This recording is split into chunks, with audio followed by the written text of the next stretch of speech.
Can I just get a quick show of hands? Where is everybody from a manufacturer, from retailers, from online stores? So first of all, any online stores? 2 of you. And retailers? 2. And manufacturers? And you are manufacturers, by the way. Just to let you know. Good. And anyone who doesn't fit into those 3 categories? And what category do you fit into? Okay, good. Press. Oh, we love a bit of press. Write nice things about us. A lot of people don't. Today I'm here to talk to you about 9 tips to grow your business. I founded Pooch Mutt originally about 10 years ago. And the last 5 or 6 years we've had some phenomenal growth. We've won lots of awards. On the way, what I've learned is that there's no real kind of magic formula, but there's a lot of tried and tested things that you can do to get your business to grow, which are actually pretty easy and pretty simple. And I've been lucky that a lot of people have shared them with me, so I'm sharing them with other people.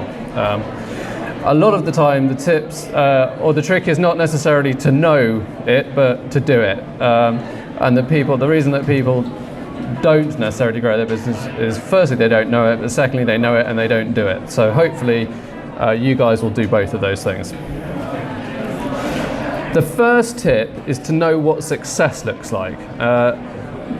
This might sound a bit stupid to a lot of people, but there's a lot of people out there who say, I want to be successful, I want my business to be successful, I want my business to grow, but they don't actually define what that means. And success means a lot of different things to a lot of different people. To some it means kind of getting home every night in time to see your family, to some it means having a Ferrari in the garage, to some it means working 3 days a week instead of 5 days a week or 7 days a week. And if you don't define what the success is, you're very unlikely to hit it because you don't know what it is. The second thing is, once you have defined what success looks like to you, is to make a plan to get there. The most obvious and simplest analogy for me with this is when people say, I want to run a marathon. And everybody, if someone says to you, I want to run a marathon, you don't think that means they're going to go out tomorrow and run a marathon. It means you're going to make a plan, which is normally something like, I'm going to run a marathon in April. That means by the end of December I need to run 10k, by the end of Jan I need to run 15k, by the end of February I need to run 20k, on and on. You break everything down into very small achievable goals, and by achieving the small achievable goals you end up hitting your final target by accident almost, because you have to. Whereas if you just keep a big target in mind, it becomes overwhelming, it becomes hard, but small targets are really easy. And the final thing on success and defining what success looks like and making these small achievable goals, I hate acronyms, but there's a very good acronym on goal setting, which is the SMART acronym, which is specific, measurable, attainable, relevant, and time sensitive. So back to the marathon training, it's not like I'm going to go for a run. That's not a goal, that's not a target. But I am going to run 10k by the end of December is a SMART goal. You know if you've achieved it, you know what it is. And if you stick to those SMART, small achievable goals, you can't help but achieve the success you want in the end. Point 2, this slide was originally called marketing, and I've changed it to know your customer. Lots of people talk about marketing. I was in an all-day meeting yesterday with about 10 different people giving their definitions of what they think marketing means. Marketing means very different things to different people. This is my definition of it. In my view, marketing isn't PR, it isn't packaging design, it isn't advertising, although those can be part of it. It's answering these 4 questions, 4 relatively simple questions. Firstly, who is your potential customer? Who is a potential person that is going to buy your products? What are they currently doing? What do you want them to do instead of what they're currently doing? And why should they do what you want them to do? It's 4 very basic questions that a lot of people fail to answer. There are no people out there waiting for your products and services to come along. No, very rarely been a new product meeting a new need. People were not sitting around waiting for Henry Ford to invent the Model T. They were using horses and they were walking. The car made it better, they made it more efficient, but it didn't create the need to take a journey. Similarly, the internet, which might be the greatest kind of invention of our generation, people were still looking for information. They went to libraries and they asked other people. It was a relatively shit version of what the internet is, but the need to find the information has always been there. The internet just did it better. If anybody in this room has something better than the car or the internet, talk to me about it. I'll invest lots of money, anything I can, but you probably don't. Most people probably don't, because there isn't a need out there that's not being met. Your product just meets it better.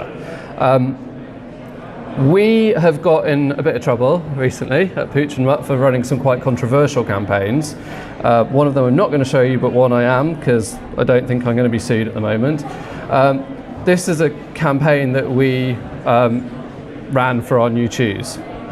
This is really simple. It answers these 4 questions. So going back, who is your potential customer?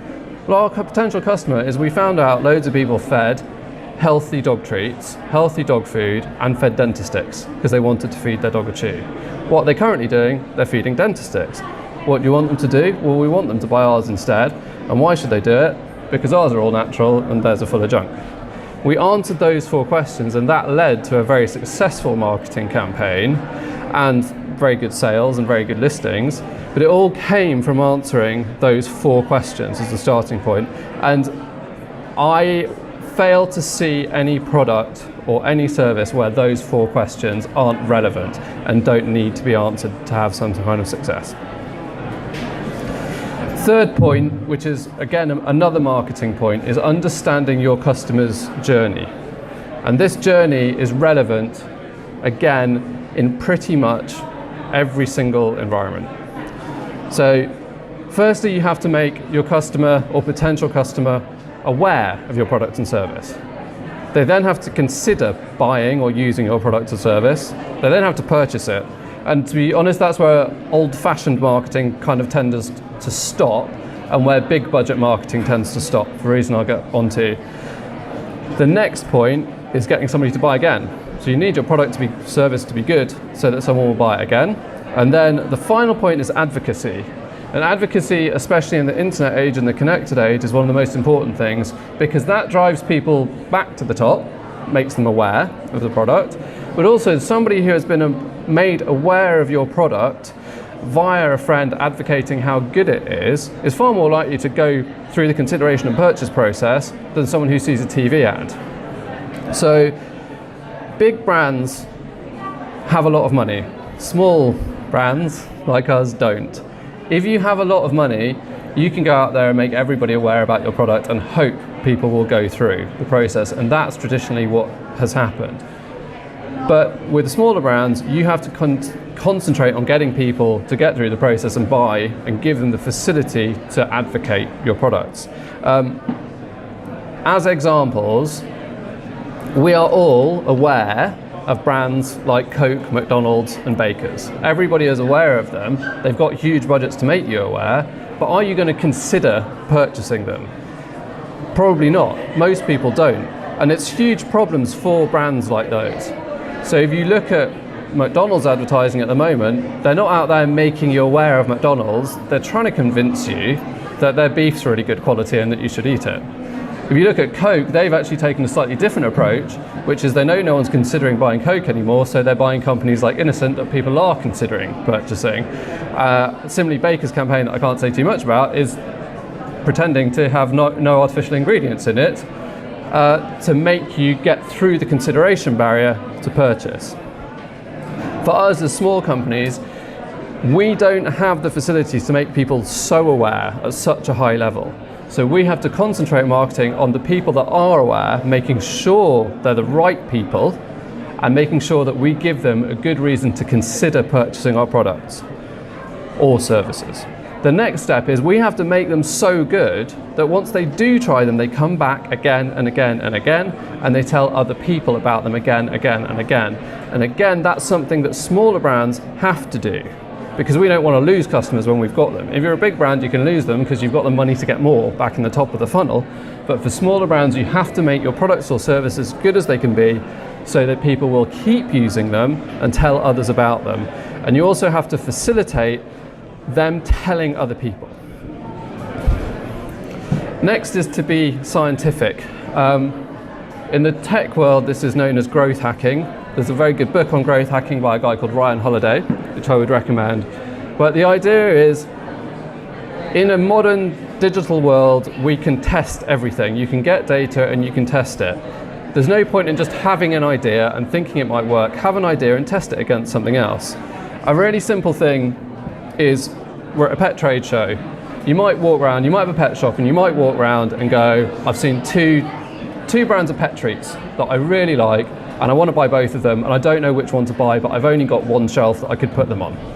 What I would suggest is buy both, but don't put them both on the shelf. For 1 week, put one on the shelf, see how much it sells. The next week, put the other one on the shelf, see how much it sells. Next week, go back to the first one, repeat the process.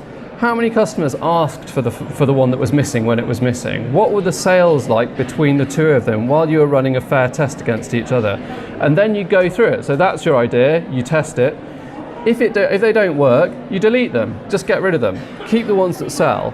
You can also repeat the process. So let's say you bought brand A and brand B. Brand B didn't do very well, so delete that. Bring in brand C, repeat the test, see how brand C does against brand A, and keep the one, keep testing it, but keep measuring. If you don't have something to measure, you can't do a good test.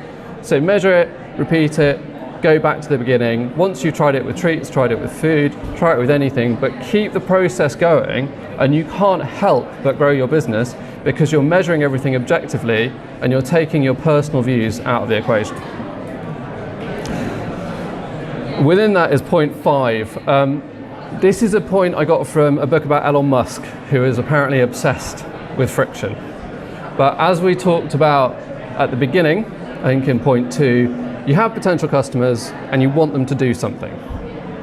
The idea of friction is what gets between what you want them to do and them doing it. On a website, it could be how many clicks you have to take, what the size of the button is, how difficult it is to find the information. If, for example, if you've got a pet shop and you're launching a grooming service and people aren't using your grooming service, you could look at, well, is it the pricing? Is it parking? Is it your booking system? There's all these different variables which stop people doing what you want them to do, and until you understand what gets in the way of people achieving what you want them to achieve, you can't fix them. So you've got to find the problems that create the friction and then eliminate the problems, eliminate the friction, and then they will do it. Very simple. Point 6 is about getting technology to work for you. I've done talks here for 10 years, I think now, which makes me feel really old. In those, I've done talks about Facebook, I've done talks about social media, I've done talks about selling online, I've done talks about selling on Amazon. One of the questions that comes up very regularly is, should I use LinkedIn? Should I use Facebook? Should I use Twitter? Which should I use? The answer is, honestly, all of them and none of them. If you're thinking like that, you're letting the tail wag the dog, pun intended. You need a plan of what you want to achieve. You then need to work out what are the best tools to achieve what you want to achieve. That could be singing in the street about your service. That could be going door to door. That could be mowing crop circles of your brand into a park. Or it could be Facebook. But what do you want to achieve should be the starting point, and then what technology should you use to achieve what you want to achieve. Don't let it be the other way around, and don't get caught up in meeting with agencies and people who say do this, do this, do this. Start with what you want to achieve, work backwards of what helps you achieve that the easiest, and make it easy for you. Point 7 is control. I'm going to read something which is called the Serenity Prayer, and it says, "Grant me the serenity to accept the things I cannot change, the courage to change the things I can, and the wisdom to know the difference." It's actually taken from Alcoholics Anonymous for some people in the room that may recognise it. The point is, everything that happens, everything within your business falls into two categories. Things you can control, things you can't control. There's very little crossover between the two of them. What a lot of people get stressed about and waste their time and energy and money and all kind of resources on are things outside of their control. If something bad is happening, if something good is happening and it's outside your control, forget about it. Don't waste time on it, don't waste energy on it, don't think about it. Realise it's beyond your control and ignore it, because otherwise you waste all of your time. The counter to that is identify the things that are in your control and the things you can do things about, and put all of your energy into those, to achieving what you want to achieve that you can affect, and then you're going to be more successful. It sounds really obvious, but you meet so many people who worry about, who talk about, who complain about all the things that they can't control, and they're never going to be able to control them. So what's the point in worrying about them? What's the point in talking about them? It's just a waste of energy. We all have a finite amount of money, a finite amount of time, and a finite amount of resources. You need to put them into the things that are going to make a difference, not the things that are going to piss you off. Really simple. And this is just like a personal gripe for me, so I like putting into every talk that I do. A lot of people do not exercise and are not as healthy as they should be. And a lot of people think, I don't have time to exercise because I need to be at work and I need to do this. Empirically, a study at Leeds University shows that people who went to the gym every lunchtime had better time management, better productivity, and better interaction with colleagues. Now, if that isn't important for your work life, those 3 points, then I don't know what is. And if you can achieve that by going to the gym for an hour and making yourself healthier and living longer and having a better life and being happier, then you're stupid. It's clearly the thing to do. It's so obvious to do, and everyone neglects it. And it's my view, which may be massively skewed, is that health is the new wealth. People don't give a shit about Ferraris anymore. They care about having time with their family, living longer, being healthy, being able to do stuff. People care about experiences, not things.